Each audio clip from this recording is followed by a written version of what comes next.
Was recording our work, we have been told that we should sit somewhere nearby. So we are ourselves are not in a large crowd. Everybody come in front. So we request you to come as near as possible. हाँ, ये camera coverage के लिए, record के लिए. Whole thing will be recorded. Please come, please come. Either we, some people can also sit here. Come in front. Yeah. That's the request of the chair. Yes, chair has been requested. Leave two chairs on either side for VIPs. There is no VIP. Yes.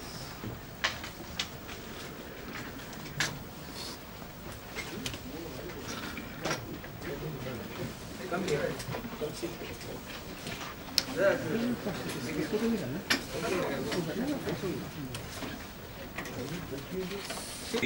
Coming and joining us here.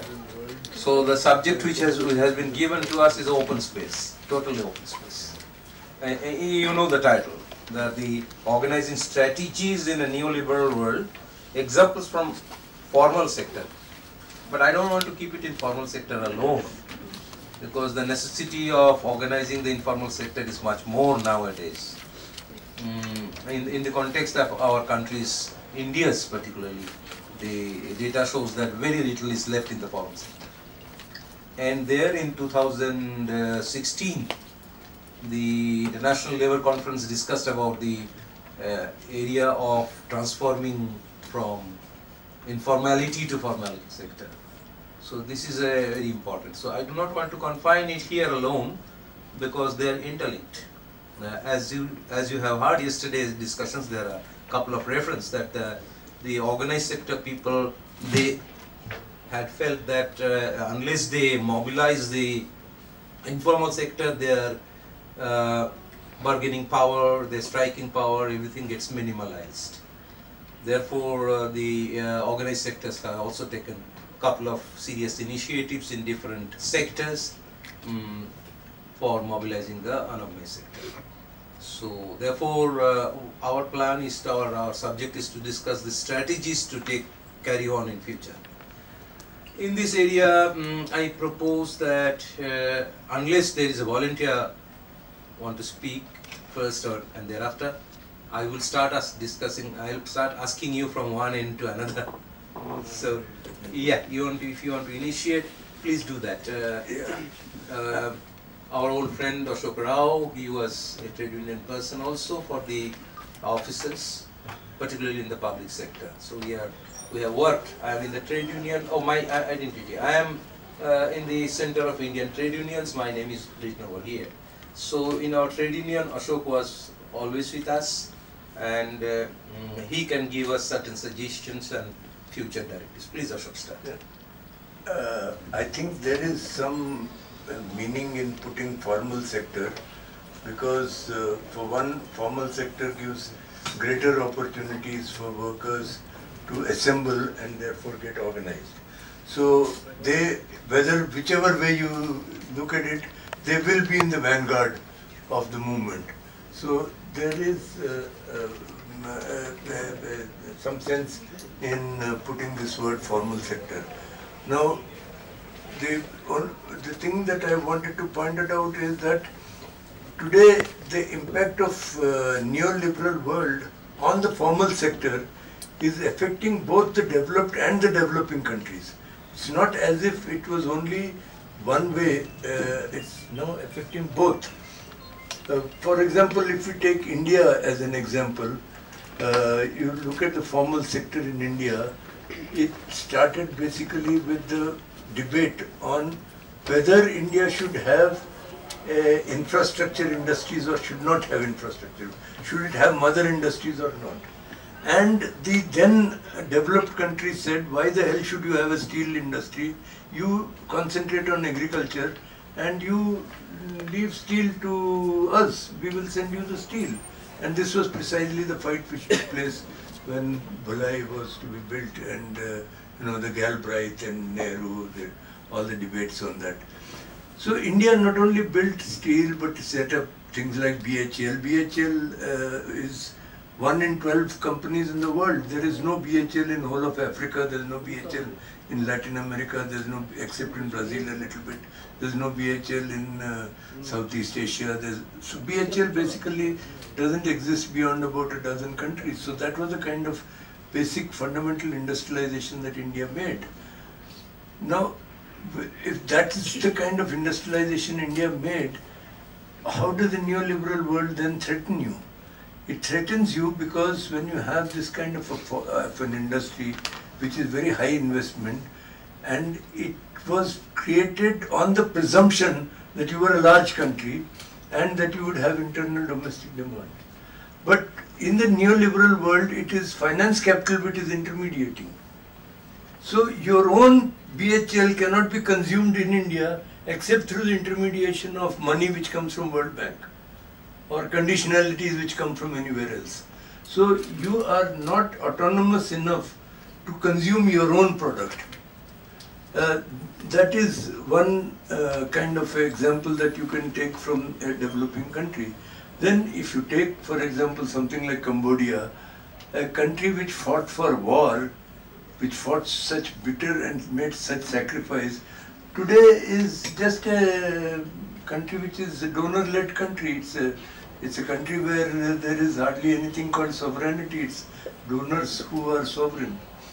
And if you take Europe, for example, today, the neoliberal world where industry has industry or industrialization or national industrialization has lost its meaning because it's the finance capital and the so-called competitiveness which is determining. You say, okay, this country is competitive in automobiles, this country is competitive in something else, and once something like this is decided, the entire finance capital starts pushing its priority and the whole priority starts moving. And so therefore, what was once the leaders of automobile industry like United States lost out to something like South Korea.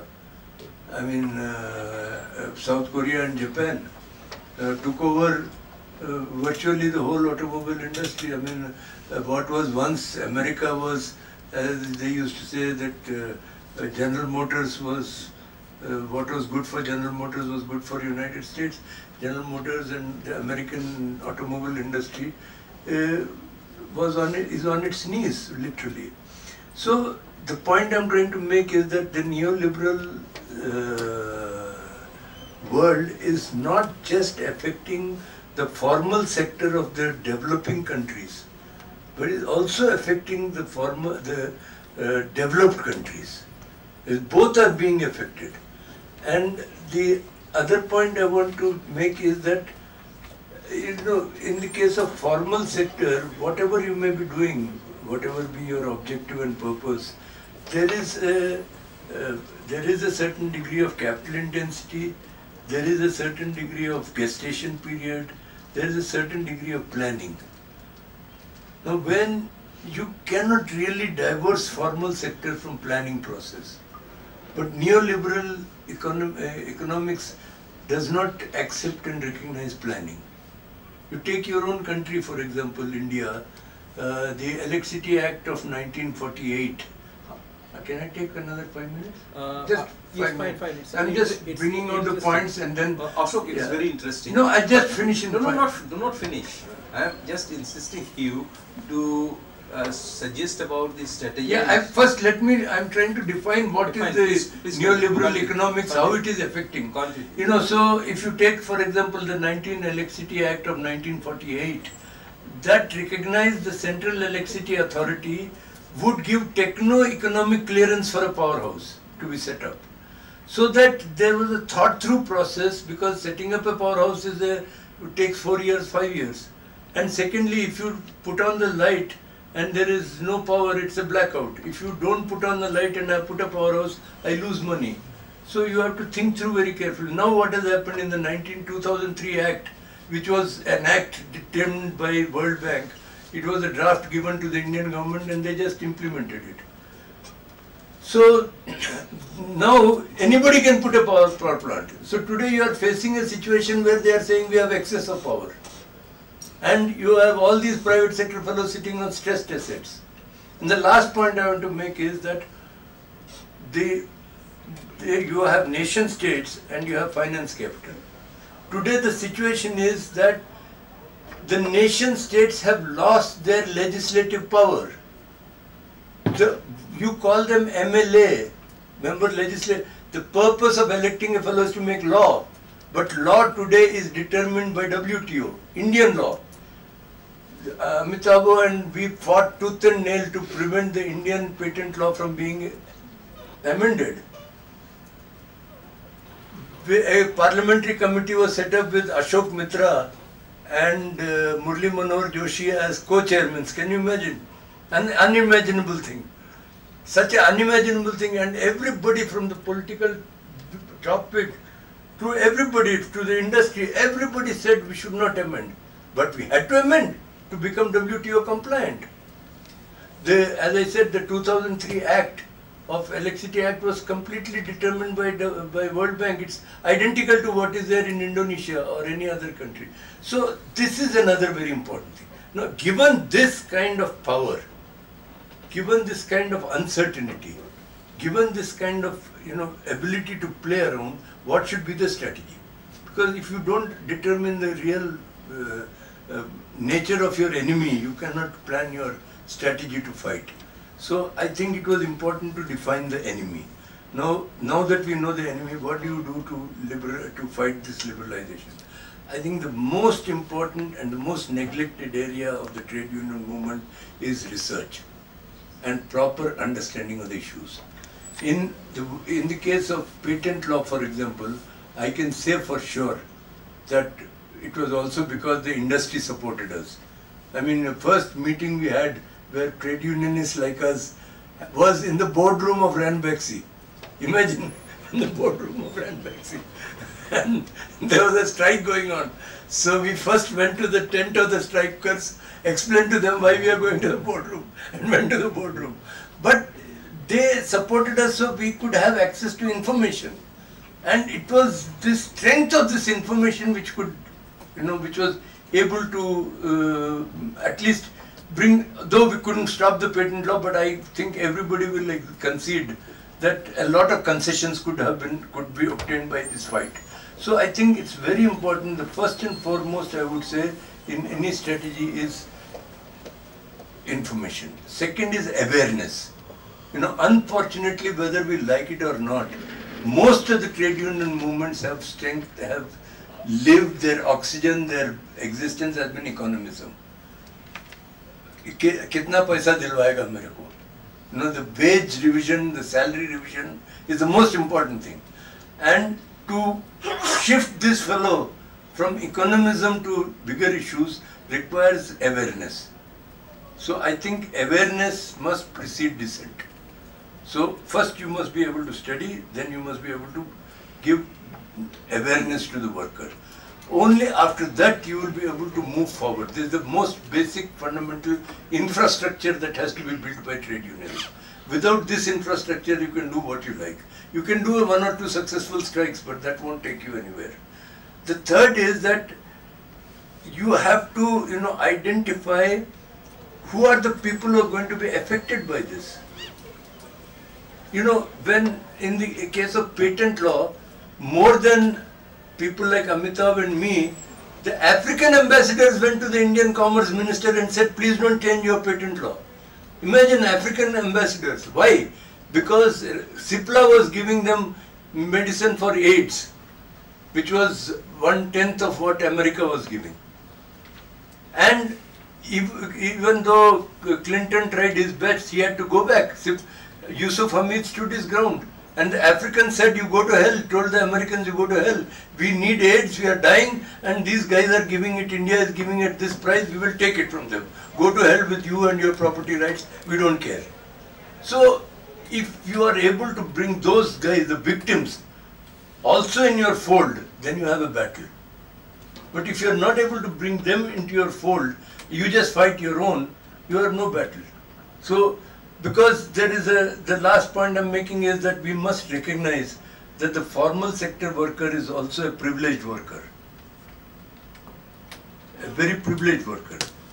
Now, what is the earning of ordinary lowest level worker in BHEL? It would be, if you take his overtime and all his facilities, everything, it would be not less than 20,000 rupees. Tell me how many farmers, how many Indians would earn that kind of money? So there is no getting away from the fact that it is not easy to carry the people with us unless we are able to communicate to them that how they are going to be affected by the destruction of this particular industry. If tomorrow FCI is wound up, then who is going to suffer? We must identify who is going to suffer. We know who is going to suffer. And work with those farmers and others and bring them into our fold. Without that, I don't think we'll succeed anywhere. These are broadly what I would think would be the strategies. Now, organizing details, people like him are better qualified. I have not organized as well as he has. Thank you, Ashok. You have highlighted the crisis, the major issues, also suggested some of the actions which has to be decided by the organizations. Now, I suggest that friends, we have a little bit of highlight on Indian situation. Can we have some experience from other countries? Yeah. No, I'm from India. Yeah, that's what I'm suggesting. That in other countries, friends from other countries, if they can share their experience and their thinking about the course of action the trade unions should take in future, the organized sector trade unions should take in future. Can anybody else help us to understand?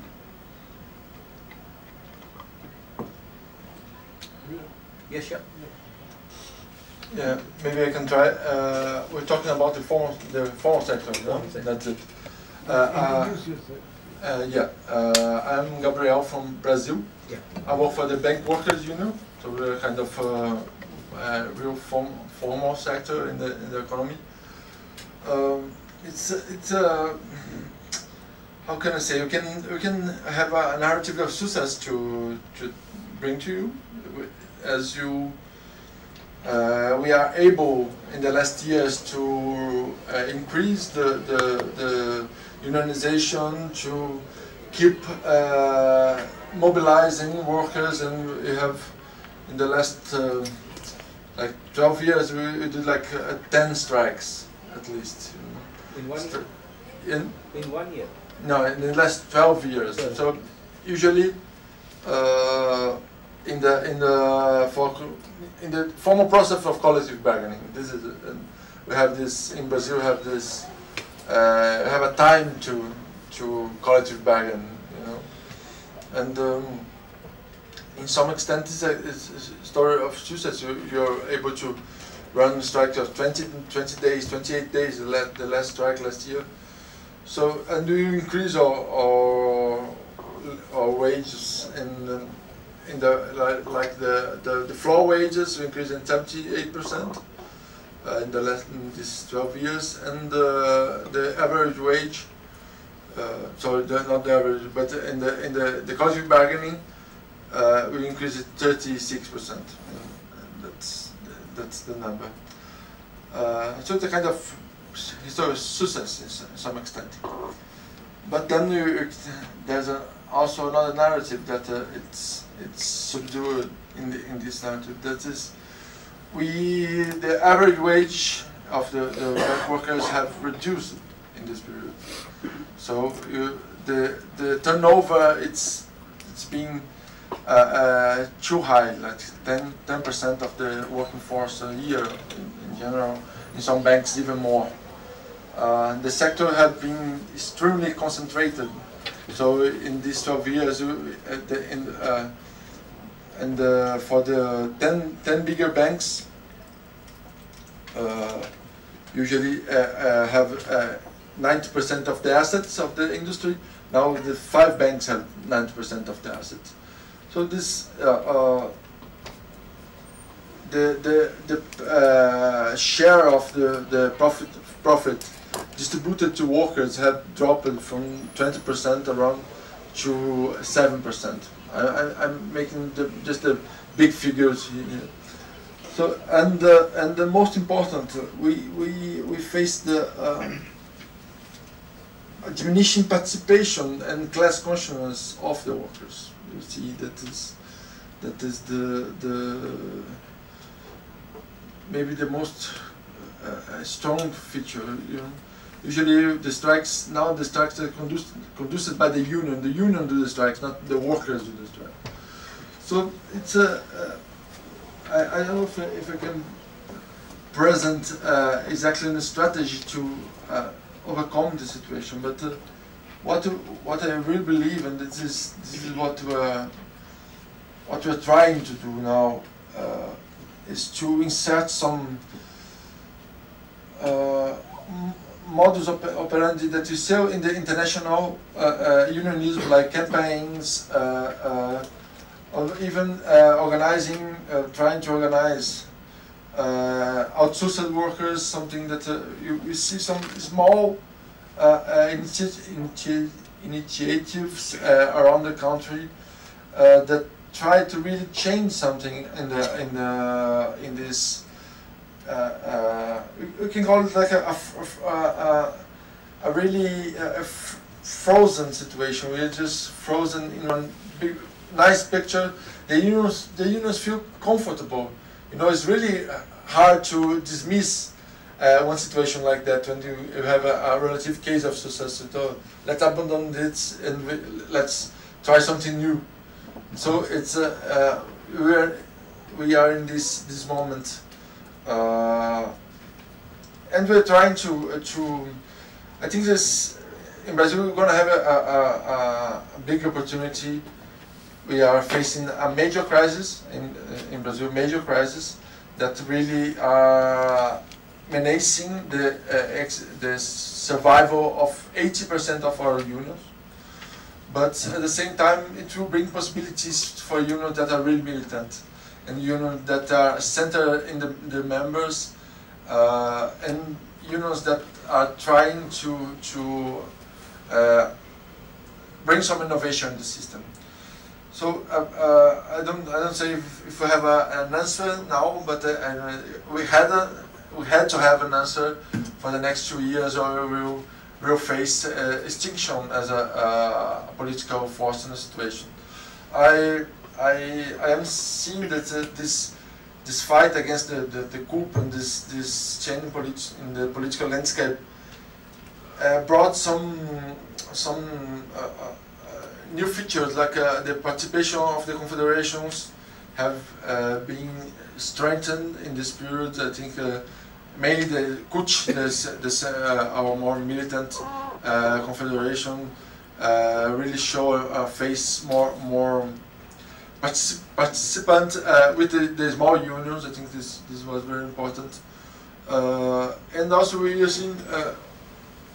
We will have opportunity to fill some space that in Brazil have unions that we call paper unions, the unions that only exist by the tax, collecting the tax from the government.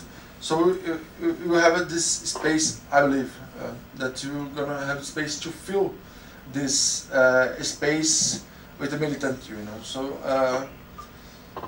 this is, I think this, I hope this help a bit to bring some oxygen in the debate. Thank you very much. And a little bit exposure which I had in Brazil, I found there are militant organizations, trade unions. In fact, one of the militant trade unions, they asked me to join their meeting, although I had problem of language, but they were kind enough to put an interpreter. Yeah, so we had a very frank exposure and discussions there in Sao Paulo. So thank you very much for your intervention and highlighting us about the problems, highlighting us about the necessities, prioritization of the necessities. So I would also similarly ask other countries' friends who are here to give us your experience. But here let me add a little bit what you have pointed out. Yesterday we have discussed and we found that there is a commonality in the global shift in the contemporary times. One is that there is the insurgence of the far-right forces, see the crisis, economic crisis generated from Washington. I mean, the Wall Streets crossed the Atlantic, it touched the Europe. It has the same fallout there, and the same process they followed. For example, their own government bailed out the crisis, and as a result, the crisis from the industries, corporates, has landed to the people through government. So therefore, there was austerities. Against austerities, people who had trade unions who had never come on the streets in Europe, they had to come on the streets. So one side there is a tremendous repression, I mean the attack on the trade union rights, and other side the insurgence of the right.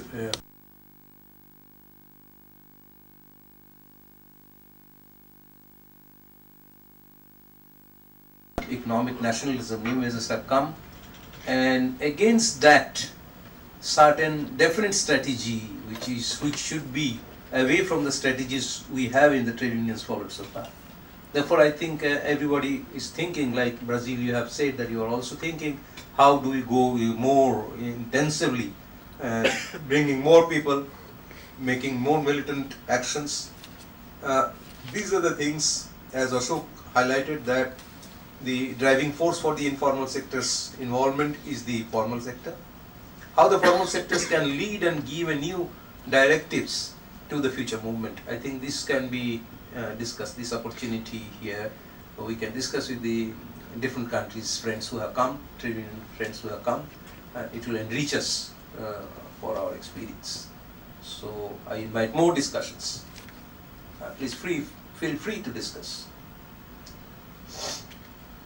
Yes, please. Hello, I'm Thomas. I'm originally from Belgium. I used to be a youth organizer in the union. I'm now a Blue Master student in Johannesburg in South Africa. I'm not sure how relevant my analysis can be, but I'll try to say something about Belgium and unions in the north. Belgium is traditionally a country with a very big and historically strong union movement, although very, very institutionalized, meaning that many people subscribe to a union more because it's what you do, because some, for example, unemployment benefits are paid out by the union, so it's almost a public administration. I have younger comrades that subscribe to union based on the benefits they will receive and not on political grounds. So I think at the core of the crisis of at least European unionism is the collapse of social democracy. I think around the rise of neoliberalism, unions took defensive positions around permanent workers for whom they could gain some advantages through their links with governing parties. In French-speaking Belgium, the Social Democratic Party has been in power unchallenged for about 40 years. That situation is changing rapidly, and I don't think Belgium is an exception in Western Europe anyways. But that gives a big problem to the unions, because I think they've forgotten how. As the comrade was saying, they haven't, we do day of general strike here, demonstration there, but sustained action, something that is not symbolical to the show of force, and then we go back to work and we go back to the negotiating table and things move along. That situation, although social democracy has accompanied and implemented neoliberal policies all along, it doesn't work anymore, and it's increasingly difficult for the leadership in place to articulate this situation. They don't know. I think to a certain extent there's political problems, obviously, but there's also a problem of practice, is that we have union organizers that have never properly organized. I came into the union movement very inexperienced, and I never really found someone that could tell me, listen, so now this is how we're going to do it. You're going to do this flyering in the company, then bring everybody to a general meeting. I've met organizers 18 years in, 18 years of organizing that had never done a general meeting, let alone organize protest that wasn't authorized, a strike that wasn't covered, etc. So I think also for a younger generation, there is a problem of experience of who can teach us. In a situation or when the workplace has become precarious, fragmented, is obviously not the same as in the south of the world, don't get me wrong, the dynamics are similar, but it would be an incredible insult to say it's the same, but there is a rise of temporary work, contract work, labor broker work, outsourced companies, etc. And so you have on the one side, I think, unions that have forgotten how, that are increasingly depoliticized, because what you needed to be able to do is know who to call and then have a good negotiation, not have a good political agenda, and deorganized. I think the fragmented workplace, the workplace that is divided between some permanent workers, contract workers, temporary workers, part-time workers. These workers are often women, migrants, black, young, etc. So there's also divisions along those lines. But also unions that can't go beyond the institutional barriers they're used to. Sectors have become a problem. You know, like we used to organize on at least inside one federation, you would have one union per sector. Problem is, what do you do when in the same company you have, I don't know, it's a company, let's say, to take a Belgian caricature, a company that manufactures beer, so technically it's food, but then the logistics sector is another company because it's outsourced. The union organizer will tell me, you don't talk to these workers because this is not our sector, it's not our bargaining council. Makes of course no sense inside of the same company when you're working side by side, and it creates anger and an anti-union sentiment. So that fragmentation per sector inside the workplace, and then I think also I have had a bit of short experience of trying to build just on the small scale of a European unionism. Try to put Belgian, Swedish, Italian, Spanish unions around the same table.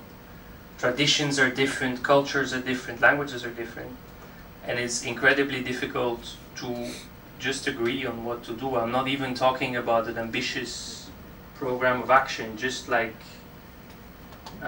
so yeah, I think probably in the strategy forward, I think that the main thing is to think about how to overcome fragmentation that reinforces itself perpetually, and in which I, as a young organizer anyway, have found it extremely difficult to see a way forward. Of course, we shouted and yelled that we wanted general meetings and that we wanted to talk to the worker that was working next to us, whatever his sector was. But as the comrade said, maybe that would get us a good demonstration or even a good strike, but we still lost in the end. So thank you. I hope that was useful. Yeah, thank you, Thomas. It is quite enlightening for us to know the kind of difficulties you are facing. It's quite totally different than the difficulties the trade unions in the third world faces. So, well, now would you please? Hi, my name is Claire. I just wanted to complement what Comrade just said. I'm also from Brazil, and I come from the Central Única dos Trabalhadores, which is a national confederation, CITU. I think I was actually preparing something for tomorrow about this, but to share a bit is that I think beyond the national struggles that each country faces, there is always and more the need of international solidarity and the feeling that we belong to a class and not nationalism defining us as, you know, our identity. CUT has been organizing many actions and resistance against the coup. We had a coup d'etat last year, and after the coup, we have been facing many different attacks on, you cannot imagine, on labor reform was approved, indigenous people are being killed, rural workers are being killed. It's, you cannot call it a democracy, to summarize like this. And I think the international solidarity also plays a role on this. CUT has been receiving a lot of international solidarity. So many countries have been so active. You can see even that the media, the international media, shows a different story because the national media supported the coup, so we cannot count with them. And also the importance of the struggle against neoliberalism, the alliance with social movements. In Brazil, we organize, we are part of two fronts recently now, when there was an attempt of the coup. In 2015, two fronts were created with many different social movements, and CUT is joining these fronts. And also other spaces of international collaboration and solidarity. CITU is one of them. I think CITU is also part of it. Yeah. And of course we are affiliated to ITUC, and ITUC also played an important role on this. I think that even though it may be contradictory to defend real democracy in a capitalist system, we as labor movement, we as representing workers, we have to defend their interests. And more than this, I think we have to show people what is neoliberalism about. I mean, we have to have a more dialogue with society and also, of course, with our members, to show them that we are paying the bill of the crisis of 2008. Still, we are paying the bill. The financial capital just strengthened themselves with a crisis that they created. So I think to face neoliberalism, we have to create a more ideological battle. We have to show society, and it's so clear. I mean, it's not so difficult to show people.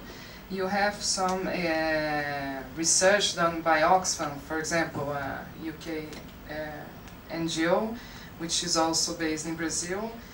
And for example, last week they informed that the 6 richest people in Brazil own the same as half of the population of Brazil. So 6 against 100 million people in Brazil. And this worldwide is not much different. When you see, I think I got just now some numbers, I think they also, the same organization, Oxfam, said that 62 own half of half of the population of the world. So I think... there's the global. Exactly, Global this is the 62. global, yeah. So yeah, I just think this is something that we are losing. It's clearly we are losing. They are attacking in many different ways. We represent also few workers, let's be honest. We have to improve our representation beyond the formal economy. But I think we have to start to engage on a more ideological basis. Without this, we cannot change, and we cannot struggle against neoliberalism. What was the role of the church in the coup? The church, the Catholic Church, was by our side. They supported. Even they had trouble as well, because they exposed their opinions and they were highly criticized. And but the evangelic, but a part of the but there was a group of evangelic who was also progressive in a way. Yeah, but I mean, yeah. So, Generally in that. Thank you, Claire, and I now request any other, even including India, if any other intervention we will. Yeah, please carry on.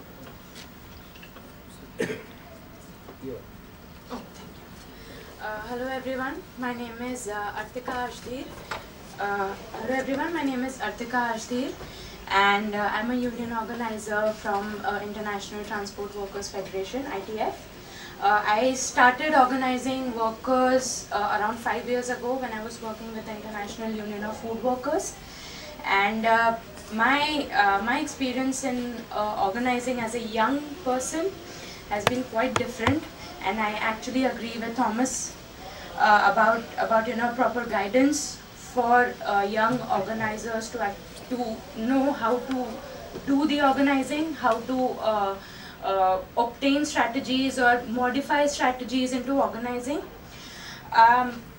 When we talk about organizing strategies in neoliberal world, I believe as you know, unions from all around the world here and organizers and researchers from all around the world here, we need to share experiences of how contract workers are being organized all around the world, because that's the threat that everybody is facing at the moment. Even with the formal workers, if we see, I'm based in Bombay and I've had some interaction with the municipal workers union there, who are basically responsible to make sure that our cities are clean and neat, and they do very important work, but all of them are contract workers. And they get less minimum wages, they do not get proper wage revisions, they do not get their salaries on time, but they do really important work, and they're all contract workers. So if we talk about the formal economy,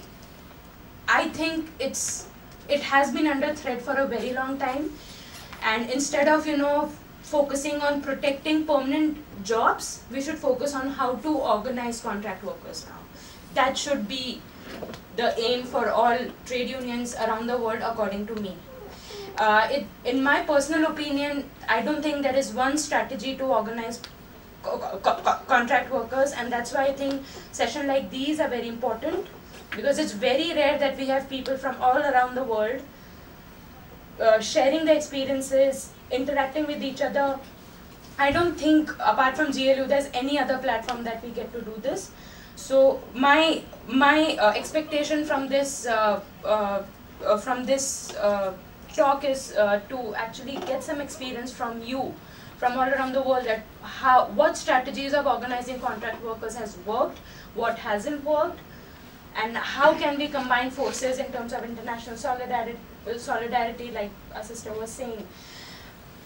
Also, when we talk about solidarity, I mean, in its literal terms, its meaning is a little different, but I think it should be expanded more, and it should include research, as our comrade was saying, which is thoroughly neglected, and it is something that has to be incorporated by all trade unions and all as organizers as well. Like when we are going out and organizing, it is our job to make sure that we have got information about the companies that we are organizing, and that's where strategic research plays a very important role. When we think about research, it's a very it's a very scary word maybe, because we think that research, we have to do a lot of digging, and it's a very tedious work, but actually it's not.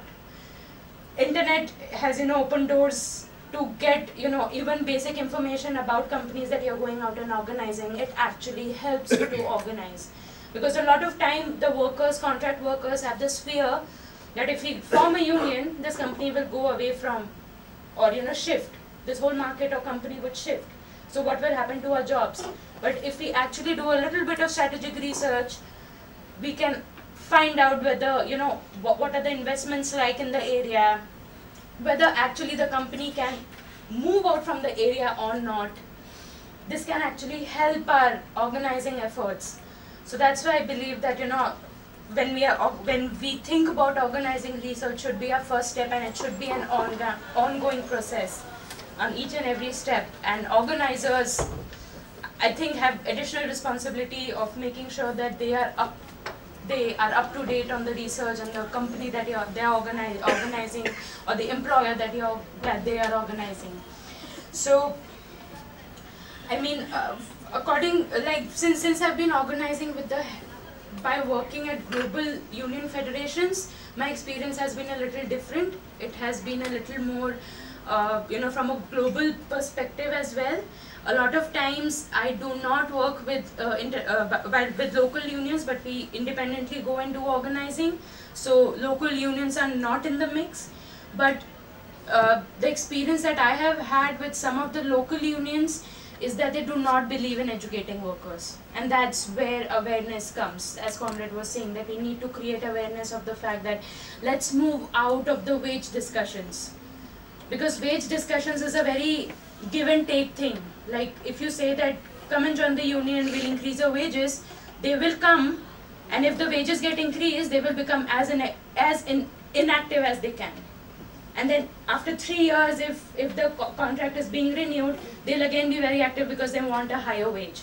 So it's very important that if we are organizing a wage-related organizing, something that should be avoided. Rights-based organizing, according to me, is something which is more sustainable, which empowers the workers. And by empowering the workers, we can actually allow them to go and organize their wages and on their own.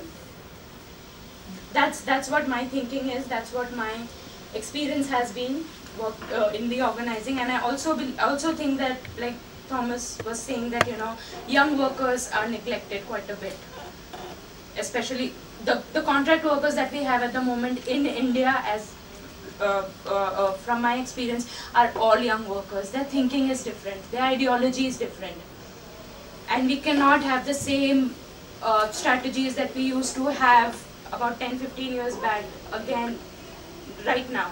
We need to keep evolving our strategies, and we need to focus on young workers a lot and give them a little bit of benefit of the doubt as well. That was my experience as well. Thank you.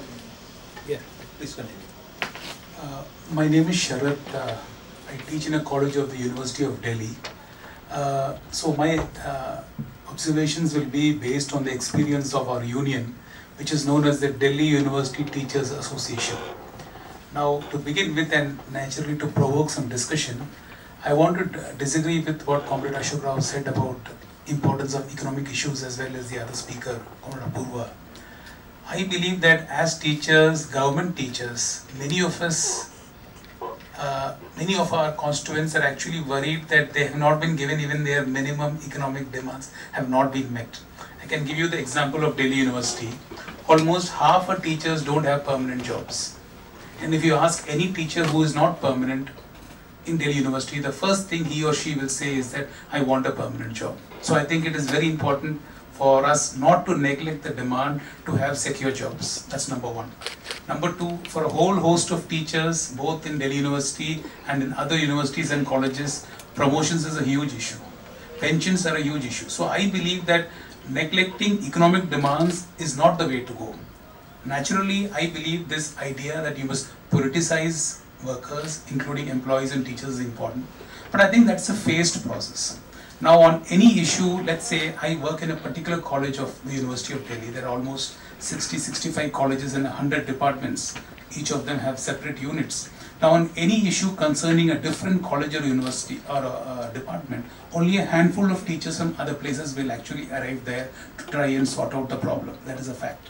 I think if we have almost 9,000 to 10,000 teachers, I think that if you want to politicize teachers, your target should be, right now we have probably 100, 200 teachers who take a daily interest in union issues out of 10,000.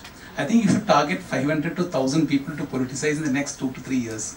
If you believe I will politicize 10,000 workers in 10,000 teachers in 1 year or 2 years or 5 years, it's not going to happen. At least my experience of 15 years says it will not happen quickly. So politicization, I think, should not be separated from economic issues. That's number one. Number two, there are a whole number of teachers who work in private institutions. Already in India, private colleges and universities exceed public universities and colleges.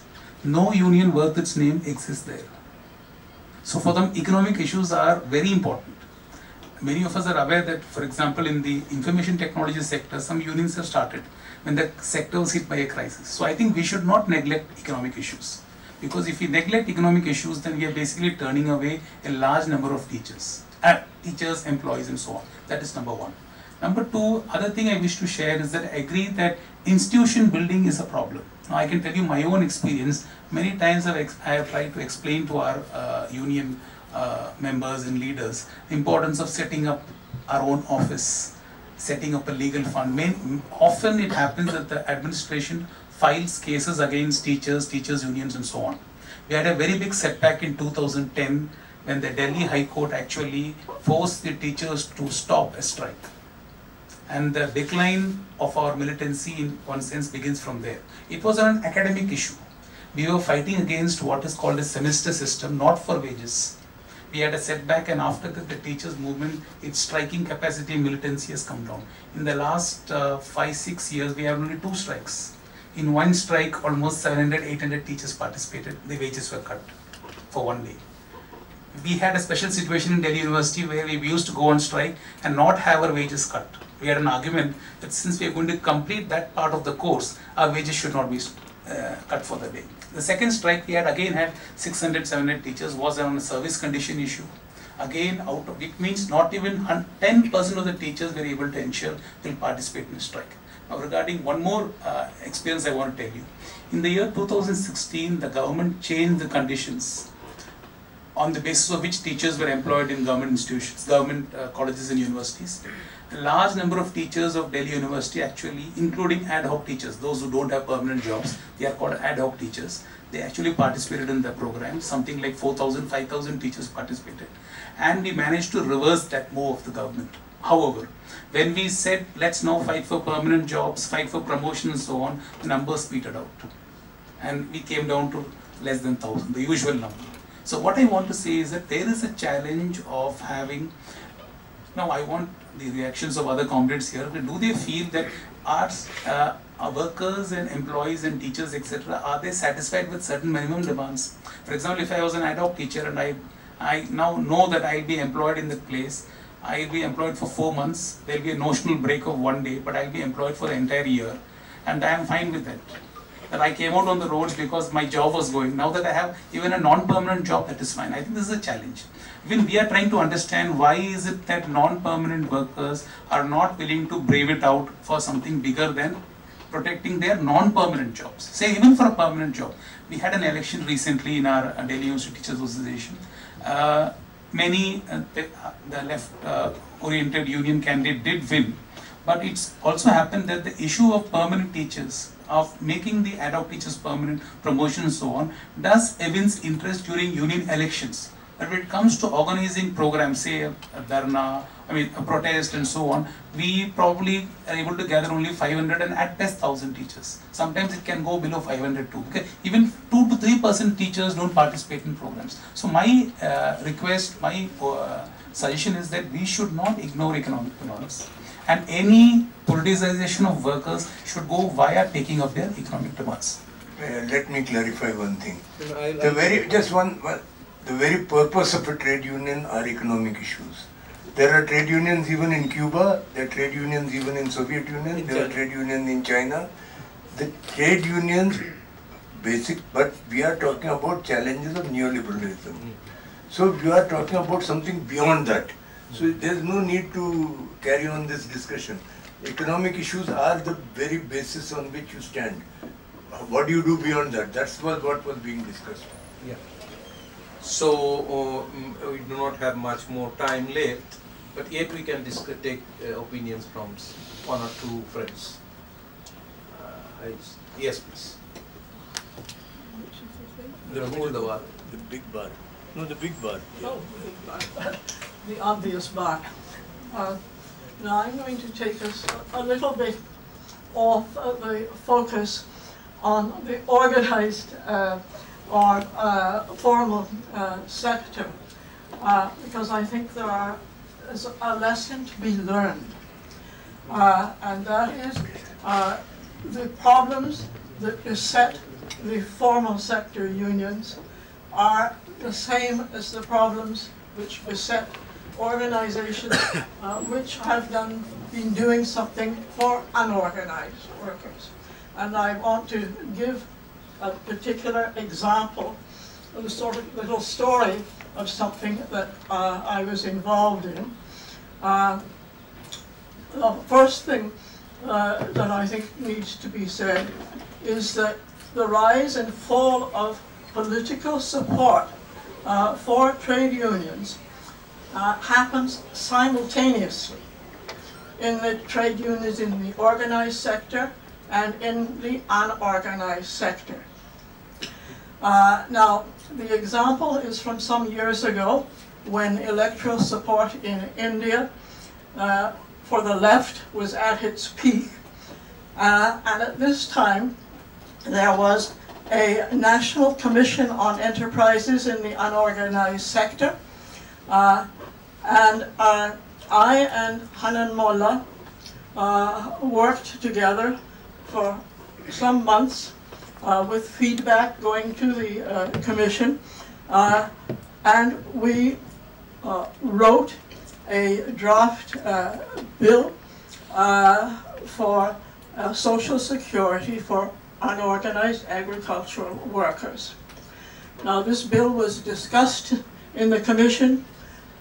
It was accepted by the Commission, and the procedure was then such that we were told, we couldn't recommend this bill per se. We had to send our draft act to the Ministry of Law. It was sent to the Ministry of Law. We had a brief meeting of the Commission the next day. We were simply told the next day. This happened overnight, literally overnight. We were told the next day that the bill had been shot down. And despite the fact that the whole Commission had been behind this bill, there was no effort to push back on this, and the bill died like that. Now, this has a number of lessons, and one is that if you have an organization like that National Commission for Enterprises in the Unorganized Sector, which that was a very high-powered commission. And if you have together agreed on a bill, why, after an overnight rejection, why didn't they fight it out? And we actually know, I won't go into my understanding of why it was not fought out. But it's there was a collapse at the highest level of the will to fight. Thank you. So we can hear from some more, one more friends from here. Anybody wants to contribute? Yeah, please. Actually, I need a clarification on certain topic instead of saying something as such. There were 2 points which came from 2 people. Someone suggested that the focus should not be more on securing the permanency of the job, but on the rights per se. A faculty member of Delhi University, he also raised a point regarding the jobs for most of the faculties not being permanent. So now,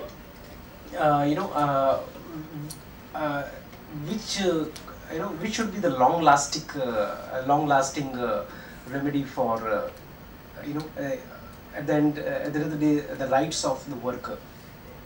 Or people who are working, like it should be the permanency or it should be the rights, because as things are, as things stand today, I guess more and more, there are chances that the permanency of jobs will not be there, but of course people will have to work, and they need certain rights to be, respected by the respective organizations. So, I would like to know from the experts here that what could be the best possible, solution to this kind of, dilemmas here. Hi. What I basically meant was, when we are going out and organizing new members, the focus shouldn't be that you join a union and we'll give you higher wage. That is what my experience says. That if you're organizing new members, organizing only on the basis of monetary issues should not be the case, according to me, because I don't think that's more sustainable. If you're organizing around rights and then fight for your higher wages, according to me, that's more sustainable. I am not saying that you should not demand for a secure job or a permanent job. A secure job means that you have good benefits, you have got you have decent work, as the ILO has termed it. That's a human right, and you have to demand it. But in terms of organizing unions to make sure that they stay together, according to me, it should be rights based. Yeah, I want to say one line about permanent jobs. In the University of Delhi, there was a case in the High Court of Delhi where the High Court has said that permanent appointment should be initiated for teachers in University of Delhi. Now the University of Delhi and the Government of India are finding various ways to delay that process. Though they have given an undertaking in the court that the process will be complete by, it should have been complete by now. Now what I'm trying to say is, I feel permanent workers, employees, teachers are in a better position to fight for not only their rights but also rights of other workers. So I think the demand for having permanent workers, permanent employees and teachers is a very important demand. It is not only an economic demand but it's also a political demand. Can I was just wondering how feasible is this demand, because when we talk about permanency of workers, I mean, we definitely want, each one of us as an individual, definitely we would vouch for a permanent work, but then there is a definite and absolute limitation on this. Like, everyone knows that even if you talk about permanent jobs in Delhi University, the number of people who can actually teach are like 1,000 times more than people who are aspiring to become permanent, and eventually if they become permanent, then this is a very, like a fraction of... No, that's not the fact. No, we'll explain. Okay, yeah. Now, yeah. I'm Shomu Datta. I'm from All India Bank Officers Confederation. I have a similar experience like Sharad. I mean, bank officers and employees are supposed to be the most organized trading unions in the country at present. Now, in our strikes, it's almost total. 80 to 90% take part in the strike. Their salaries are cut. But we also have the same experience, like when we go on strike, 10% of members, they come to the branches or establishments to protest during the day. And secondly, there's a huge challenge now. For first is that in today's scenario, I'll ask Gabriel, this one-day strike in banking industry has lost its true sense. People can transact through alternate channels and all. They can withdraw cash from merchant establishments. Going to the bank physically does not really mean anything for them. So the nation is not really paralyzed as such. The second challenge that we are facing is that there's a new concept that is being introduced, that is performance-linked pay. That is creating a division amongst the employees. Each of us are competing against the other. It's a rat race. I stand in front of a mirror, instead of my reflection, I see a rat. Now, this is happening in a branch where there are 10 people. Certain people will be graded as AAA. They will be earning some extra incentive. Their chance of being promoted will be higher, and they'll be pitted against their fellow colleagues. Now, this system, this very basic system, is hitting the root of trade unionism. Trade unionism meaning to associate ourselves, to unite ourselves. Now, any competitor, when it breeds competitiveness, it cannot promote cohesion. So that is a huge challenge that we are facing. How to keep our flock together in the view of this intense competition that's going around for this performance-linked pay, when the government is proposing that a part of your salary will be incentive-based on performance. So how to address this? This is a huge challenge for us. We seek this, we need to come together globally as the banking sector to find out alternate ways of resistance. And even in the banks, there are so many contractual workers who are doing the sweeping and cleaning. there was an attempt to bring them to an union fold by our clerical union. What happened recently, they were being exploited, and the permanent union leaders, they incited them to go for a strike, flash strike. Now what happened? The 10 people lost their jobs. 10 people were singled out and they were blacklisted. And they have till date for the last 8 months, they have not found employment anywhere. Now these people are absolutely helpless, and this is, the management is deliberately has made these so that to de-unionize these people so that they cannot join any union, formal union as such. So this is the question that this is a dilemma that we are facing. On one hand, the organized sector, we want to draw members from the informal sector, unorganized sector, but we cannot protect them. We cannot offer a protective umbrella to them. Now, this is the conundrum that we are facing. I would request people to dwell on this idea. We do not have much time, only 5 minutes more. So, we have heard many of us. You want to contribute something? Anybody? But be very brief. Yeah. I was just wanting to respond to Sharath and maybe a few other people who have spoken.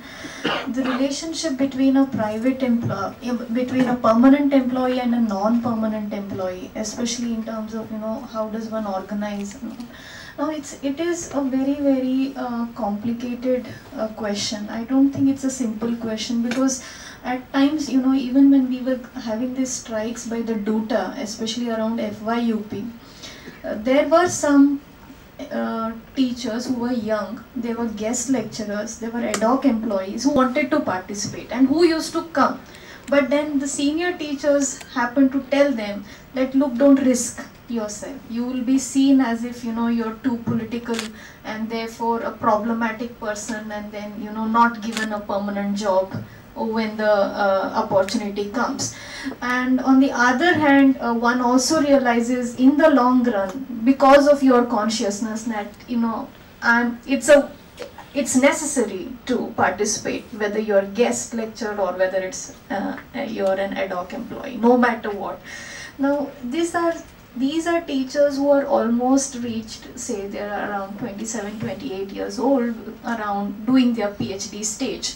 So I think that even in this kind of, I feel that slight, they belong to a particular kind of an exclusive class, like it or not. They're highly educated because they are around to getting their PhDs in and around that phase. So therefore I think that every situation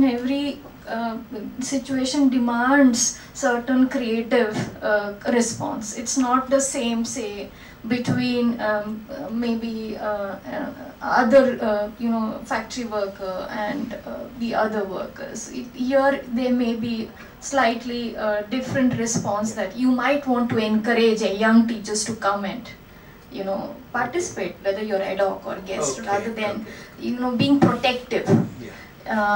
In that sense. And also the other experiences that we have is this whole thing around payment of or economics of it. I am a little disillusioned with the way things are, especially now that I'm a little active in the Jawaharlal Nehru University Teachers Association.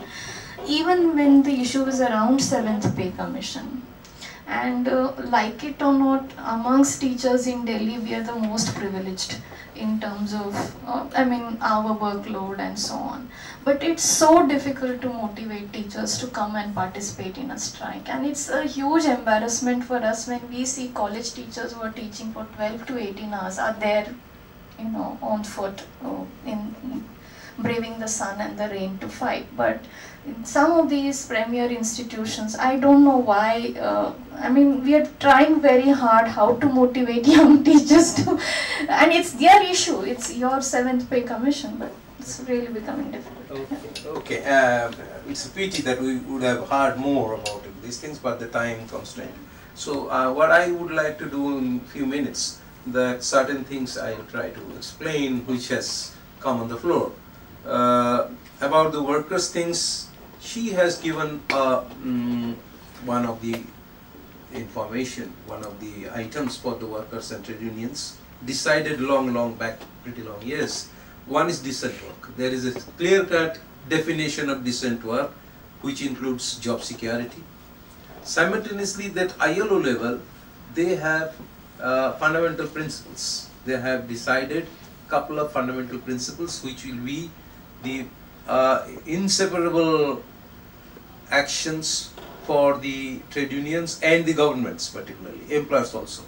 So these are all tripartite decisions embedded in ILOs, and subsequently many countries, including India, has ratified all these things, excepting India has not ratified 2 of them on the decent work and fundamental principles.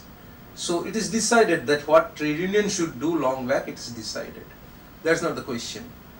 Trade unions had to take up the issues, both economic, which we call in our trade union terminology, service and working conditions. Both has to be taken up. But then what ILO say, that what are the trade unions traditionally, what Ashok was trying to say, that it is of course the trade unions' responsibility. Who will take care of them? Who will demand for the share of the profits earned by the employers? And there's a problem that, as has been pointed out, that to study, research, all these things, even many a times I have seen that trade unions, when they place their charter of demand, they do not study the balance sheet of the company. Because you want to share, you have a justified position to share the profits earned by the company, but they do not study the balance sheet. They do not know how to study balance sheet. So it's the responsibility of the trade union apex, like my national federation, to educate them how to study and how to prepare a charter of demand, even in economic field. So therefore the study and other things are very essential for any trade unions.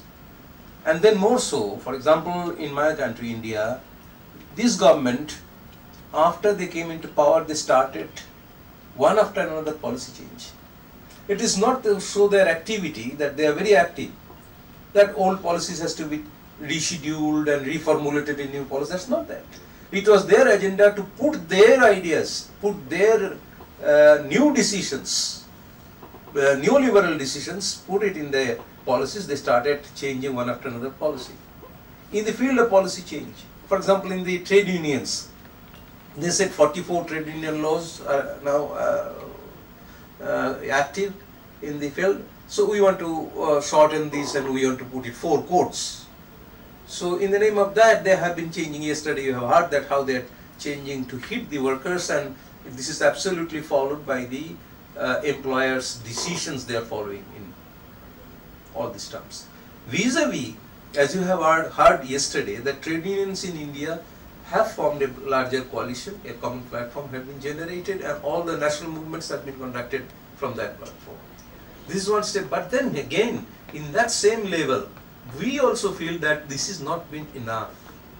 Since 6 years, this joint platform of all the central trade unions together has been formed. We have been going through strikes and many other programs. Now we felt that it is not enough because they are so desperate to change everything.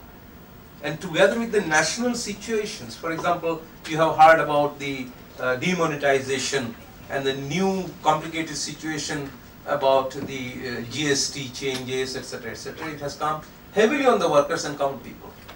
So a larger coalition of common people with the trade unions are also being felt, and we are doing it. For example, recently we have formed a national platform of all organizations. As you said, then Handan Mulla is now the convener of that organization, you know that. That all kind of organizations, irrespective of the flags, etc., etc., a wider coalition of mass organizations has been formed.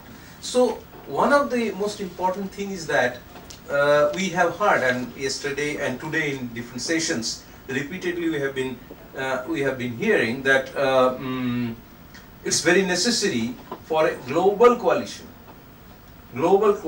which in the platform, the various platforms. For example, CITU, my organization, is one of the affiliates of World Federation of Trade Unions, WFTU. WFTU, they have industry-wise wings, trade union internationals, in finance, in the construction, etc., etc. All the TUIs are going to have a meeting in Kolkata from 10th of this month. So there also they will definitely discuss, and we have preliminary discussion with them, they will definitely discuss how a larger coalition of struggle-based coalition can be developed in that sector. So not only WFTU level, similar things is to be initiated in all kinds of platforms, because the enormity of neoliberal globalization, augmented by the media campaign, absolutely totally blacking out the workers' information. How much in the media, how much of the workers' movement and struggle and demands is reflected? Hardly any, we do not see. Large, globally, in Europe even, large demonstrations are taking place. In Greece, for example, everyone there is strike by the workers. How much it comes in the media? Nothing, because media is won by whom you know. Therefore, a larger coalition and a larger generating more and more mobilization in global, national and local level is very much essential. Therefore, the change of strategy is this. As I have said about the policy changes in my country, it is decided jointly by the central trade unions that all policy has to be counted together. Yesterday you have heard there was a meeting on the new industrial relation bill. The government has called a meeting, tripartite meeting, where government and industry was functioning as if they are a joint venture. So they are the trade unions represented our common critique of that. In addition to that, now Ashok has come back in right time. In addition to that, it is essential, we have found in our experience, that if you can prepare an alternative to each and every policy, government has to take a back seat. Because they have to explain why they are not accepting your position, your analysis, your policy, your alternative policy. They have to explain. So government always takes a back seat. And that kind of preparation trade unions have not been doing. Government is coming up with the policies. We have not given our counter policy to them. So therefore, this orientation trade unions have already felt. And my trade union, of course, we are coming up with a training and research center. The building is coming up. It will be completed by this month. We will have a research and training arrangement there. Gradually, it is an enormous task. So that kind of work we are already involved. Therefore, in conclusion, what I say, that in this meeting, our various participants has given us the very important experience and the difficulties they are facing. We have also heard about a couple of suggestions yet how national and global level we could take.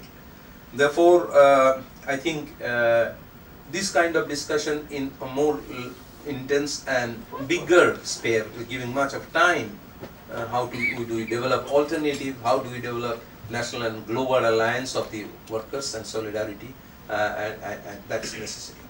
With this I conclude. I thank all the participants. I thank who have all spoken and given us good amount of information and direction. So we end it here for the next session to come. Thank you.